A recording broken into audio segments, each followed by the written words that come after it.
Mr. Tom Cochran, the CEO and Executive Director of the U.S. Conference of Mayors, all the way from Washington, D.C. Welcome to you, Tom.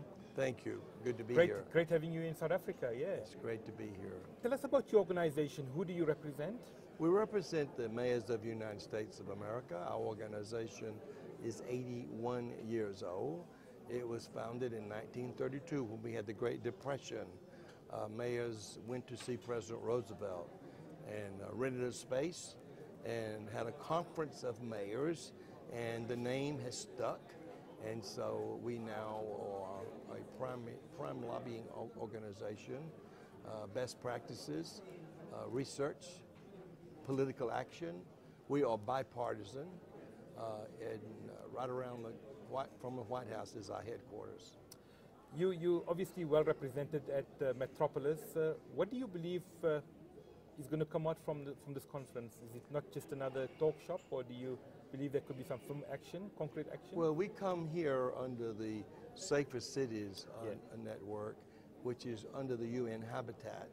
And I had the mayor of Los Angeles, Antonio Villaraigosa, and the mayor of Houston in March in New York City. And for the first time, we have passed a resolution at the United Nations, which would set up a trust fund for cities to be funded directly on the question of public safety. We have gender violence, youth violence, violence in the home, violence in the streets. And so in America, in the United States, the mayors have the police function at the local level. Yeah. And in other countries, they do not. And gender violence, youth violence, and what we call street violence is a big problem. If you do not have a safe city, you don't have a city. And so that's what this is all about, to share best practices. And I'm focused on that track here at this meeting. There'll be other issues, but we're here supporting our efforts with the UN for a trust fund for public safety. Tom, we repeatedly hear of the New York success story, the New York example. Yes. What can we learn from you? What do you have to share? Well, it starts with small things, you know, the broken window syndrome. Yeah. But it also, you know, we have to find something for our children to be for, something for them to say yes. So we start with preventive programs, but yet so many young people in America and others are dropping out, and so with no jobs, and many people are going to prison because of the mandatory census on drugs, which sends thousands of young men to prison, and then they come back. And so when they come out of prison, we have to work on second chance to make sure that these children do not go into gangs, that we find jobs for them. So this is one aspect of it. What are we doing on the front end to prevent violence? But obviously we need strong leadership. I mean, that's the bottom line. You need strong leadership, and we need compassionate leadership. And you cannot, you know, lock people up forever and ever. It will not work. You've got to do it on the front end, and we've got to have our national governments to recognize that the human beings must be invested in. That a child is the most important thing. We can have wars, we can have airplanes, we can have ammunition, but the greatest thing is for a child in those formative years. We feel very strongly about that. At the same time, we can't be so open-minded that our brain is falling out. So we have to be tough about crime. But going back to your question, you know, you start with the small stuff. Design is very important with crime. Lighting is very important. So you can't just have the builders just start building, and the mayor has to also be somewhat of an architect in making sure that there's transportation for people where the jobs are. So there was a time when the jobs were in the suburbs, now the jobs in the cities. Yes. So now people, but if people don't have a way to get into the job, so it's very complicated, and it's the job of a mayor to be on top of all of that. I mean, you talk of law enforcement. Obviously, law enforcement on a local level, making sure that your bylaws, your local laws are implemented is critical to the success of any metropolitan municipality. Yes, absolutely. but I think community policing is very important. There was a time when police used to just ride around in air-conditioned cars. Yeah. But we started something in our organization called community policing. And that means that the police have to go out and be involved in the senior centers, in the youth centers, and be involved in the community so that the people trust the policemen. And this is a big problem because you have crimes, you have violence, and no one reports it, and no one will talk about it. You know, snitching is not good. So we've got to, the policeman and the policewoman have to work the neighborhood to make sure that there's trust there. You know, the roles of communities are obviously critical. I'm also the Vice President of Crime Stoppers International, the global body that encourages communities to blow the whistle on any form of wrongdoing. Right. And you say snitching, people are afraid. But surely the communities have a critical role to play in ensuring that the neighborhoods are safe. Absolutely. And the other thing that we have now is social media. Yeah. The tweeting and also the emails and smartphones. So the social media has been a big part of governance. And so it's also a big part of crime control. So you can just send a message right away, and all of a sudden you have and then when you have the child missing, missing, they have what we call the Amber Alerts, named after this child in America that we lost. So all citizens are being taught now, and children also, how they can use the smartphones and Blackberries and those kind of devices, because all kids have them. As you're fully aware, Tom, South Africa is not immune from the high crime rate.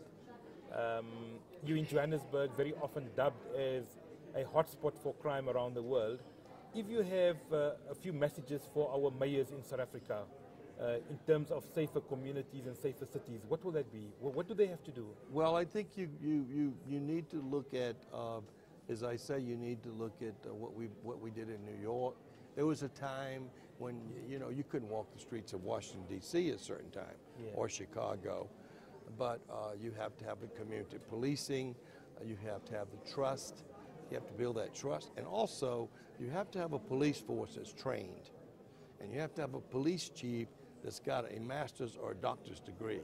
So not a politician. The John Wayne, not a politician, and not a rootin' tootin' cowboy. And so we have inside the United States an organization that we work with to make sure that the person who is a police officer, the most powerful man in America is a police officer because he's got a gun on him. He can kill you. So they have to be trained in how to use that, and it's very tricky, and it's very dangerous. But you can't just come on a police force now without having training. And I think with the support you have in your community to do volunteer work, cleaning up a place, putting lighting in, making the place you feel better about your neighborhoods. And that's what a lot of this stuff is. Because once you feel like you have developed and it's your place, when someone comes along and desecrates it or there's crime, then you feel like you have some ownership in that. It's often said that tackling the real root causes of crime is a solution. Tackling poverty, tackling unemployment, tackling the lack of services and lack of sporting facilities in certain areas. Very critical, you believe, for cities to do that? The Reverend Jesse Jackson says, it's best to invest on the front end than to pay for the back end. Now, if you don't have all of that, the cost of putting someone in prison for the rest of their life, and we have prisons all over the United States, it's absolutely ridiculous. We have so many. But the idea is, as I said earlier, we need to recognize that, a 14-year-old with an AK-47 is an adult. And the police officers and the police chiefs are looking at those kids coming up 1, 2, 3, 4, 10, 11, 12, 13. And we have many police chiefs who are working with the community to make sure that those kids are not become people they have to deal with, in the criminal justice system. So prevention is very important. I mean, we talk of drugs. I mean, and I don't think any city or any country is immune to the drug problem, including the United States. We've just launched in South Africa a partnership between law enforcement, local authorities, and the community and the media as well, called Drug Watch. What is our solution in your view, Tom? Well, here's the scene. Yeah. There was a time in the United States when the rich people snorted cocaine on glass-top tables. Yeah. It was a rich person's drug. But when they developed crack, you see, we took the mayors and the police chiefs to New York City, and the chief in New York City said, "This is crack." Now that means that you can get a hit of drugs for $3.59, about the price you pay for a Big Mac. And so when we had crack in America, that's when the violence started, because they're starting selling that stuff down, and you put guns and you put crack and money, and you got a problem. So this is one of the problems, and you know, cocaine and those kinds of substances cannot be grown in the continental United States. And so, you know, but in Toledo, Ohio, it's there. So there's an international responsibility here too. You know, I mean, we can't grow it we can grow marijuana in the United States, but you know, you can argue about that all night. Right now, we have a tendency in America to legalize marijuana that's coming strong in some of our states, and it's totally different though than crack. Totally different. Interesting. Tom, thank you very much for joining us. It's Tom Cochran, the CEO and Executive Director of the U.S. Conference of Mayors. And I'm sure you're going to be enjoying the rest of your stay in South Africa. Absolutely. And doing something good on Mandela Day on Yes, on Thursday. we love Nelson Mandela. And the United States Conference of Mayors passed a resolution very, very early in the days when he was in Robben Island, 18 years there. We supported the Sullivan Principles. We brought our keys to the jails of the United States and dropped them in a fishbowl at the UN, and we also had an opportunity to meet him and be with him when he came to the United States in 1996. So America loves Nelson Mandela, and we are praying for him and his family. Thank you very much, Tom. Thank you for joining us. Thank you. Just give us a few more moments, and then they will cut.